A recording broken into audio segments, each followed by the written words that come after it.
হাজার বছর ধরে আমি পথ হাঁটিতেছি পৃথিবীর পথে, সিংহল সমুদ্র থেকে নিশীথের অন্ধকারে, মালয় সাগরে অনেক ঘুরেছি আমি।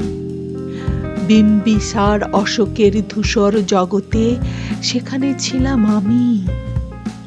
আরো দূর অন্ধকারে বিদর্ভ নগরে আমি ক্লান্ত প্রাণ এক, চারিদিকে জীবনের সমুদ্র সফেন আমারে দুদণ্ড শান্তি দিয়েছিল নাটোরের বনলতা সেন।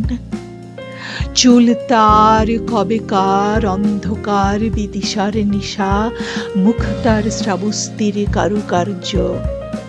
অতি দূর সমুদ্রের পর হাল ভেঙে যে নাবিক হারায়েছে দিশা, সবুজ ঘাসের দেশ যখন সে চোখে দেখে দারুচিনি দ্বীপের ভিতর, তেমনি দেখেছি তারে অন্ধকারে।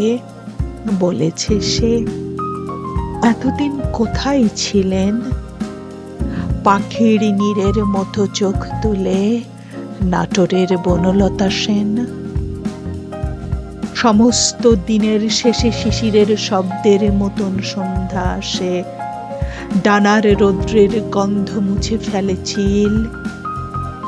পৃথিবীর সব রং নিভে গেলে পাণ্ডুলিপি করে আয়োজন।